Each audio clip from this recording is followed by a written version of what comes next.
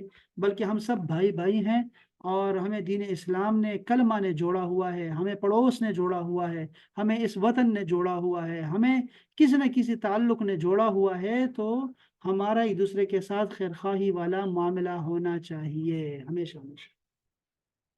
تو یہ حدیث شریف تھی, میں چاہ رہا تھا کہ یہ حدیث شریف بھی آپ کے سامنے عرض کر دوں, اور یہ بڑی پیاری حدیث شریف تھی, آپ نے اس کو یاد رکھنا ہے. ٹھیک ہے. اب یہ جو کتاب ہے نا اربعین نووی کے نام سے, یہ ایسی خوبصورت احادیث کا مجموعہ ہے جس کا تعلق ہماری انفرادی اور اجتماعی زندگی سے ہے. اسی لیے تو اس کو ساری امت نے قبول کیا اور اس پہ قدم رکھا, اور پھر اس کے بعد جو ہے انہوں نے ایسے ہی احادیث کی جو ہے نا وہ کتابیں چھاپنی شروع کر دی. تو اس لیے ہم سب کو ان پہ کام کرنا ہے, اس پہ عمل کرنا ہے. اسی طرح کی یہ جو کتاب ہے جو میں تیسری چیز جو آج پڑھانا چاہ رہا ہوں وہ ہے رسول اللہ صلی اللہ علیہ وسلم کی 125 وصیتیں. اس میں سے ایک وصیت جو آج میں آپ کو وہ حدیث شریف اردو میں آپ کو بتانا چاہ رہا ہوں. یہ بڑی اچھی کتاب ہے, کتاب میں آپ کے ساتھ شیئر کروں گا, لیکن کتاب شیئر کرنے سے فائدہ ہوتا نہیں ہے کہ میں کتابیں تو آپ کو روزانہ ہی بھیجتا ہوں, لیکن وہ بہت کم لوگ ہوتے ہیں جو پڑھ پاتے ہیں. جو کل کتابیں آپ کو میں نے بھیجی ہیں ایصال ثواب پہ, وہ بڑی پیاری کتابیں ہیں اور بہت اہم کتابیں ہیں. چاہیے یہ کہ آپ لوگ بھی محبارہ, ماشاء اللہ محبارہ نے اس کو پڑھا سارا, بڑی اچھی بات ہے کہ سارا ہی بیٹھ کے پڑھا اس کو اور پھر اس کے بعد اس کے نوٹس بنائے. تو اگر آپ کو پتہ تو ہونا چاہیے, عقیدے کا پتہ ہونا چاہیے نا کہ ہم کیوں ایصال ثواب کرتے ہیں اپنے مردوں کو.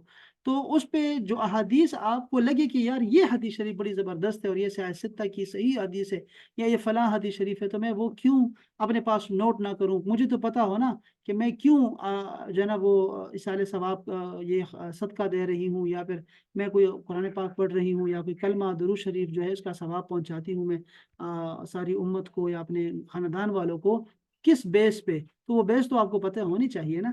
تو کتابیں میں آپ کو بھیج دوں گا, یہ کتاب بھی بھیج دوں گا اور ضرور بھیجوں گا آپ کو, کیوں نہیں بھیجوں گا. یہ سب سے بہترین تحفہ ہے میرے پاس جو آپ کو دے سکتا ہوں. تو یہ 125 وصیتیں ہیں رسول پاک صلی اللہ علیہ وسلم کی صحیح احادیث میں. اس میں سے میں چاہتا ہوں کہ پڑھ کے بھی آپ کو سناؤں. میں پہلی حدیث شریف جو ہے وہ بڑی خوبصورت ہے, اور وہ حضرت ابو ذر غفاری, ان کا نام بھی یاد رکھیں, غفاری نہیں ہے یہ غفاری ہے. تو یہ حضرت ابو ذر غفاری جو ہیں ان کو جو رسول پاک نے وصیتیں فرمائی ہیں, آپ ذہن میں رکھیے گا ہر صحابی کی الگ ایک جگہ ہے اور انہوں نے ایک الگ جگہ میں ایک خاص کمال حاصل کیا ہے. حضرت ابو ذر غفاری جو ہے وہ فقیر صحابہ میں سے ہے, یعنی جس کو فقر کے راہ پہ رسول پاک نے لگایا, وہ صحابی ہے ابو ذر غفاری. اور یہ اکیلے ہی ان کی وفات بھی ہوئی, اکیلے چلے. رسول پاک نے فرمایا یہ اکیلا ہے, اکیلا ہی ایسے ہی وفات ہو جائے گی اس کی. تو یہ ابو ذر غفاری جو ہے ان کی جو احادیث ہوتی ہے نا یہ ترک دنیا پہ ہوتی ہے, ورع پہ ہوتی ہے, اور زہد پہ ان کی احادیث ہوتی ہیں. ذہن میں رکھیے گا نا, میں آپ کو بتا رہا ہوں کیا, ابو ذر غفاری کی احادیث فقر پہ ہوتی ہیں, ورع پہ ہوتی ہیں, زہد پہ ہوتی ہیں, اور ترک دنیا پہ احادیث ہوتی ہیں ابو ذر غفاری کی. تو یہ جملہ آپ کو یاد رہنا چاہیے. ٹھیک ہے. تبھی آپ کو جب بھی ان کا نام آیا کرے گا تو آپ کے کان کھڑے ہونے چاہیے کہ یہ کوئی ترک دنیا کی بات ہو رہی ہے اور لوگوں کی طرف نہ دیکھنے والی کوئی بات ہو رہی ہوگی یہاں پہ, تو سمجھنا چاہیے. اس طرح بہت سارے صحابہ کرام ہیں, جب ان سے کوئی اس سے روایت ہو تو سمجھا کریں کہ یہ کس لیول کی حدیث شریف ہو سکتی ہے جو ان سے روایت ہو رہی ہے. فرماتے ہیں کہ میرے خلیل نے, خلیل دوست کو کہتے ہیں, قریبی دوست کو کہتے ہیں, فرماتے ہیں آقائے عرب و عجم حضرت محمد رسول اللہ صلی اللہ علیہ وآلہ وسلم, یہ جو چھوٹی سی لکھا ہوتا ہے نا, یہ جو درود شریف لکھا ہوتا ہے, یہ جو لکھا ہوتا ہے نا, آج تو لوگ سواد ڈالتے تھے, سواد نہیں ڈالنا چاہیے, پورا درود شریف لکھا کریں ہمیشہ. تو درود شریف یہ دیکھیں, یہ پورا درود شریف ایک طرح سے ہے بھی اور نہیں بھی, کہ صلی اللہ علیہ وسلم لکھا ہوا ہے. اس میں نے پہلے بھی عرض کیا تھا اور پھر بھی عرض کروں گا اور کرتا رہوں گا کہ اس میں وآلہ کا ضرور اضافہ کرے.